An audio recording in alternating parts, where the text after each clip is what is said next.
Et bonjour tout le monde, aujourd'hui on se retrouve pour l'épisode numéro 6 de notre série sur la philosophie et aujourd'hui on va parler de la science. C'est un gros épisode puisque de base c'était un petit épisode mais en fait je l'ai re-enrichi après, ce qui devient le plus grand épisode de notre série. Allez, c'est parti.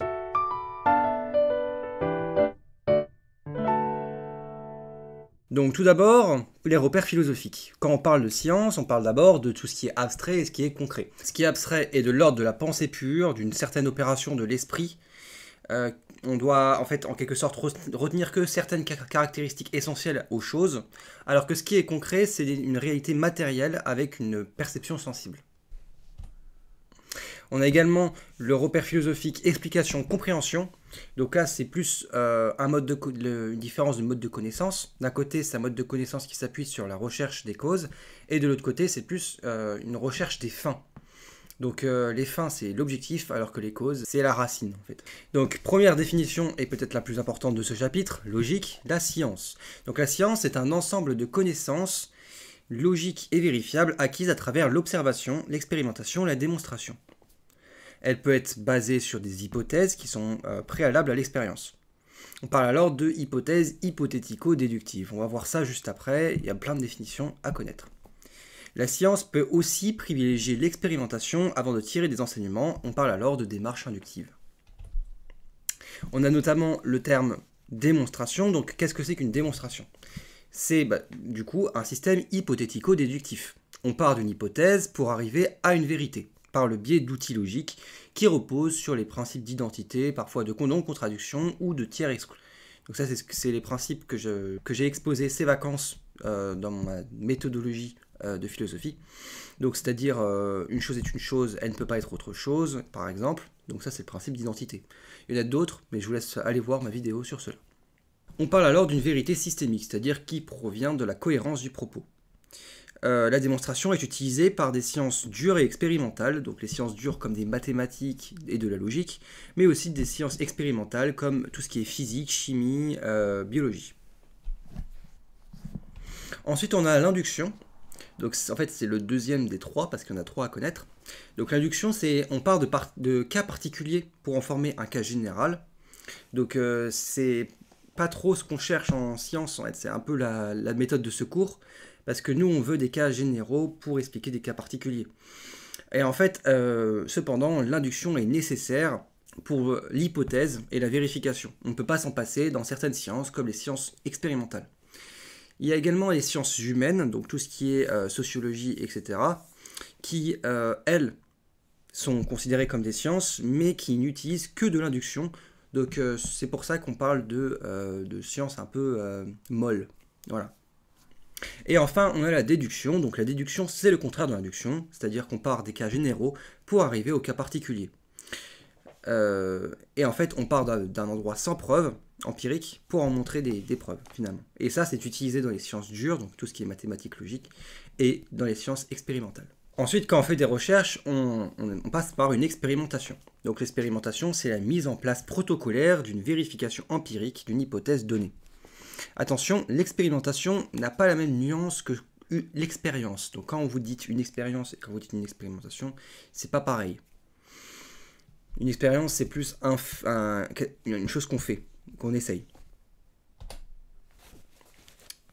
La théorie, pareil, toujours très importante en science, c'est une explication par le calcul et par l'expérimentation d'un phénomène donné. Contrairement à ce que l'on pense, la théorie n'a pas besoin de calcul, ni de preuves pour qu'on lui dise que c'est une vérité.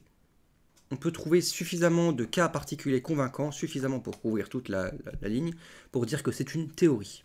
Et c'est pour cela que justement on ne dit pas que c'est un fait, mais une théorie. Donc la science est un assemblage de théories, mais jamais de certitudes, justement.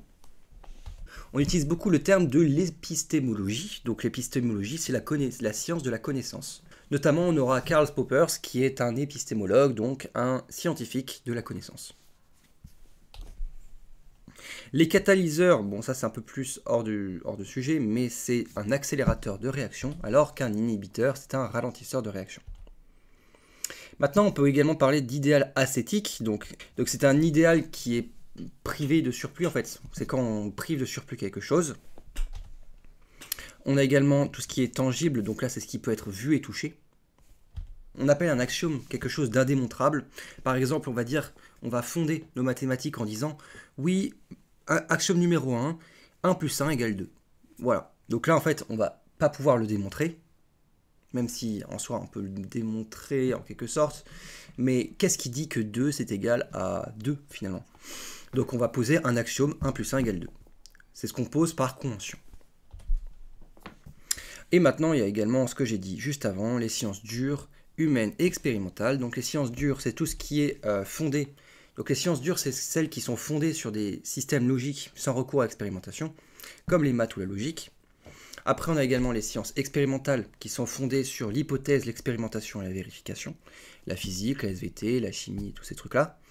Et on a les sciences humaines qui étudient l'humain et les sociétés. Et elles sont très interprétatives. Par exemple, on a la sociologie, la psychologie, l'histoire. En fait, la philosophie, c'est plutôt la base des sciences. Donc on va la mettre au milieu de tout. Et on va dire, c'est ni l'un ni l'autre. Voilà, c'est aucun.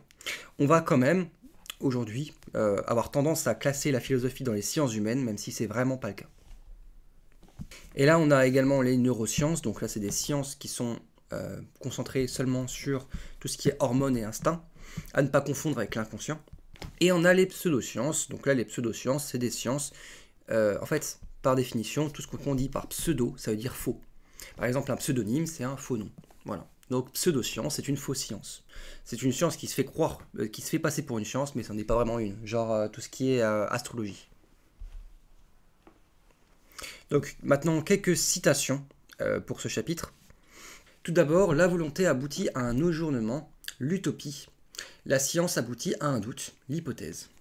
Donc là, Hugo oppose deux démarches, qui est la volonté humaine de projeter des idéaux lointains mais irréalisables, qu'on appelle l'utopie, et il dit que la science avance avec prudence et pose des hypothèses toujours ouvertes au doute. En fait, la volonté vise un idéal, alors que l'autre, la science, va viser la vérité sans certitude absolue. Ensuite, on a Louis Pasteur qui dit « Un peu de science éloigne de Dieu, mais beaucoup y ramène ». En fait, au début, la science semble contredire la foi. Mais en allant plus loin, la complexité du monde peut renaître dans une forme de croyance et d'émerveillement. On va se dire « Mais tout est vraiment bien fait. Est-ce que ça n'a pas été fait par quelqu'un, finalement ?» Et c'est là qu'on voit que la foi ne s'oppose pas forcément à la raison. Elle peut en être un prolongement. Et enfin, on a « Science sans conscience n'est que ruine de l'âme » de François Rabelais. Donc en fait, ça veut dire que le savoir seul ne suffit pas. Il faut aussi une dimension morale. Une science sans réflexion éthique peut devenir dangereuse et déshumanisante. Et en fait, notre conscience va guider l'usage du savoir pour le bien, finalement. Et enfin, encore quelques citations. Donc, les premiers principes se connaissent par l'intuition et les suivants par déduction. De Descartes dans Les règles pour la direction de l'esprit. Donc là, c'est en fait, on parle d'une certaine méthode scientifique qui a une base intuitive. On sait des choses parce qu'on les sait finalement. Est-ce qu'il s'agit ici d'intuition ou d'instinct? En fait, ici, il s'agit plus de l'ensemble des connaissances cherchées naturellement, mais pas vraiment de l'instinct. Puis nous avons la citation qu'on doit à Karl Popper. Donc, la science souscrit à une loi ou à une théorie à l'essai, ce qui signifie que toutes les lois ou les théories sont des conjectures ou des hypothèses provisoires. Donc là, une théorie n'a pas besoin de preuves pour donner une vérité. Une théorie scientifique est une formulation mathématique ou un langage qui permet d'expliquer ou de prédire les phénomènes. Tout est éphémère en science, on va appeler ça des paradigmes. Jean Cocteau nous dit « La science ne sert qu'à vérifier les découvertes de l'instinct ». Donc là, en fait, on voit que la science n'est qu'un moyen de continuer la recherche menée par notre instinct. On est poussé par celui-ci, ceci est d'origine animale. La science, c'est le moyen rationnel qui montre le réel. En fait, une pomme est tombée sur la tête de Newton. C'est une découverte instinctive, même si bon, c'est une image reçue. Notre compréhension du monde est d'abord instinctive plus que rationnelle. Et enfin, dernière citation d'Albert Einstein. La science peut affirmer ce qui est, mais pas ce qui doit être. Donc en fait, en science, il ne faut pas de biais cognitif. La science naît d'abord de l'objectivité et du désintéressement, pas des biais.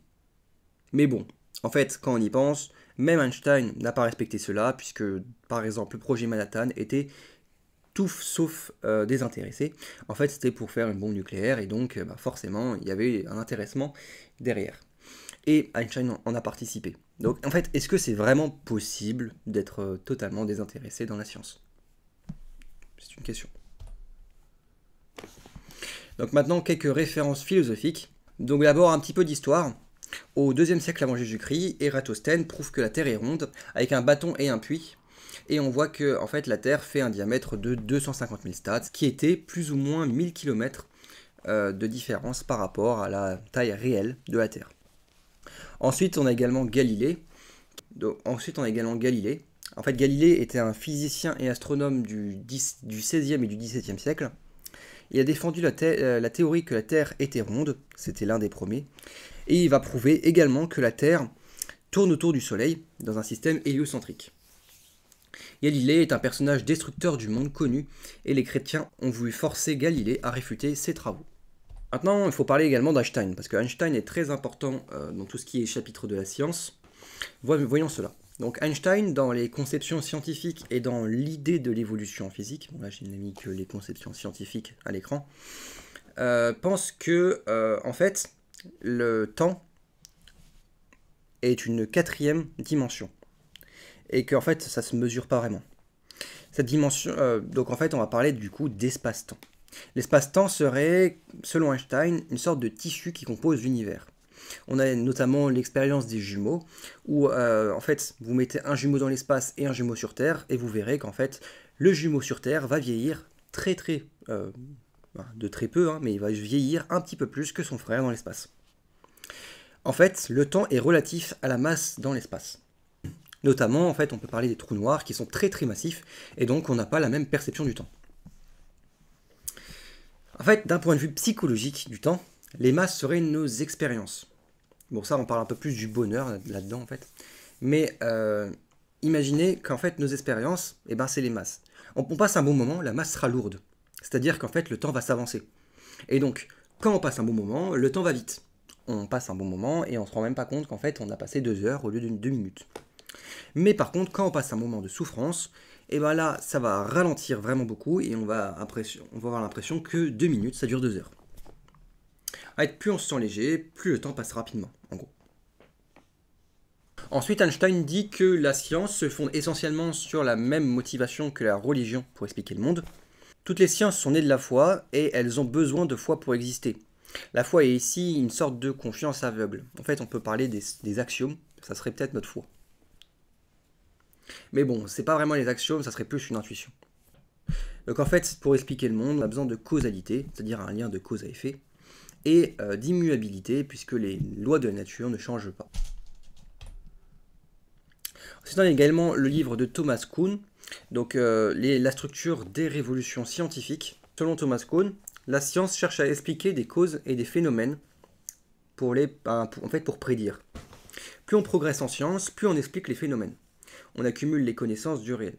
La science devient une description du réel au moment où tout est découvert et il n'y a plus rien à chercher. On va pouvoir définir la science comme description du réel quand tout sera découvert et qu'il n'y aura plus rien à chercher. Mais est-ce qu'on peut vraiment tout découvrir? Ça, c'est une bonne question. Thomas Kuhn pense que la théorie du tout n'existe pas, c'est-à-dire la théorie de tout découvrir, et que la science n'est pas linéaire mais paradigmatique. Toute théorie commence par une théorie dominante, c'est ce qu'on appelle le paradigme. Elle contient une explication théorique et pratique. De plus, selon Thomas Kuhn, il va toujours y avoir des expériences problématiques. Par exemple, on a l'exemple de la théorie de Newton avec l'infiniment grand et l'infiniment petit. Il y a certaines limites, tout ce qui devient quantique a des problèmes. Mais bon, il faut se dire quand même que Newton, c'était vraiment un sacré goth, il a vraiment tout fait. Bon. Autour de l'expérience problématique, donc ce qui va causer problème, donc dans le cas de l'infiniment petit, va se créer une certaine émulsion scientifique. On va chercher un consensus. Avec des consensus, des débats et des théories. Il va y avoir deux équipes, ceux qui vont chercher une nouvelle théorie pour se dire oui, l'ancienne elle n'est pas folle, et ceux qui vont chercher à rétablir l'ancienne en se disant oui, l'ancienne elle marche pas à certains moments, mais elle marche à certains autres. En fait, c'est comme ça qu'on passe de Newton à Einstein, qui a découvert la physique quantique. Il y a une sorte de révolution scientifique. Quand on parle de révolution, on parle de faire un tour. Donc en fait, on a fait un cycle, comme sur le schéma. Là, c'est une révolution scientifique, en fait. Voilà. Ensuite, on peut également parler de Claude Bernard, dans son livre Introduction à l'étude de la médecine expérimentale, ou dans lequel il revient sur la description du réel.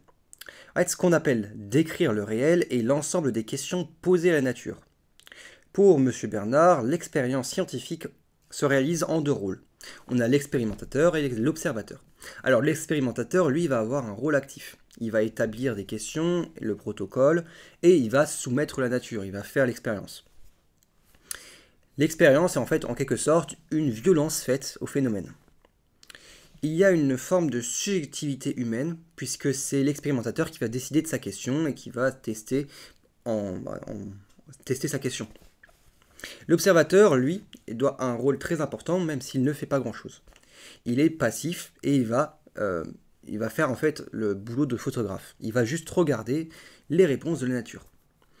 Il se soumet, lui, à la nature pour en être objectif. Il ne doit surtout pas intervenir dans l'expérience parce que sinon il va apporter sa subjectivité. Ce que nous avons du réel est l'ensemble des questions posées à la nature et les réponses qu'on en a obtenues. Le réel est un ensemble subjectif de description. Allez, maintenant un petit peu d'histoire, pareil. Huygens pensait que la lumière était une onde, alors que Newton pensait qu'elle était corpusculaire, c'est-à-dire qu'elle avait un corps. Vérifier l'expérience de Newton, on peut vérifier la théorie de Newton à l'aide de la machine de Foucault. Et donc pendant très longtemps, on s'est dit que Newton avait raison et que Huygens avait tort. Mais en réalité, ce sont les deux à la fois. La lumière est une onde et qu'elle est corpusculaire. C'est Einstein qui l'a prouvé. En fait, selon Pierre Duhem, c'est le problème de l'expérience cruciale. L'expérimentation ne teste jamais une théorie, elle teste plutôt une série de paramètres, de lois, d'équations, mais jamais la théorie en global. La validité d'une théorie s'assure par la répétition avec des méta-analyses, c'est-à-dire beaucoup d'analyses, et la variation des paramètres. Et en fait, un petit peu de culture G, on peut facilement représenter tout comportement humain par une courbe de Gauss. Bon là, elle a été un peu coupée. Mais en fait, c'est une courbe mathématique, comme quoi on voit qu'il y a une norme, donc la norme c'est ici, c'est les gens normaux en fait, et il y a une marge, donc tout ce qui va après finir ici. Donc là c'est les gens pas normaux, en quelque sorte. Mais bon, qu'est-ce que c'est la norme chez nous? Ça c'est une bonne question. Bon, on passe au quiz pour vérifier vos connaissances, je vous promets, il est assez simple. Donc associe chaque terme à sa définition. Acétique, concret, inhibiteur ou catalyseur. Donc je vous laisse faire pause et voici la correction. Donc ce qui est acétique est ce qui est quelque chose qui est privé de surplus. Ce qui est concret existe dans l'ordre de la réalité matérielle et qui peut faire l'objet d'une perception sensible. Un catalyseur accélère une réaction alors qu'un inhibiteur la ralentit. Maintenant on complète cette citation de Rabelais. Science sans conscience n'est que de l'âme. Il manque un mot. Il s'agissait évidemment de « n'est que ruine de l'âme ». Maintenant, on associe chaque terme à sa définition. Les sciences, dures, humaines et expérimentales, ou encore la science en général. Donc je le rappelle, la science est la raison et la méthode qui unit les sciences, alors que les sciences dures, c'est celles qui sont fondées sur la logique, celles qui sont expérimentales sur l'hypothèse et l'expérimentation, et celles qui sont humaines sur les sociétés et l'humain. La science de la connaissance est quoi? C'est un terme assez important à connaître, c'est un mot. Et il s'agissait de l'épistémologie. Associe chaque auteur à son idée ou à sa citation. Donc on a Louis Pasteur, Albert Einstein, Victor Hugo ou François Rabelais. Donc en fait, Einstein pense que le temps est une quatrième dimension et que la mesure ne peut pas vraiment exister. Rabelais pense que la science sans réflexion éthique peut devenir dangereuse et déshumanisante. Louis Pasteur pense que la foi ne s'oppose pas forcément à la raison, mais qu'elle peut être le prolongement. Et Victor Hugo pense que la science aboutit au doute. Est-ce que la théorie du tout existe pour Thomas Kuhn? Et en fait, Thomas Kuhn ne pense pas que la théorie du tout existe. Un ensemble de représentations tenues pour vraies est un... Et donc là, c'est un mot. Et il s'agissait d'un paradigme. Bref, merci d'avoir regardé cette vidéo. J'espère qu'elle vous aura plu. On se retrouve la semaine prochaine. À la prochaine. À plus.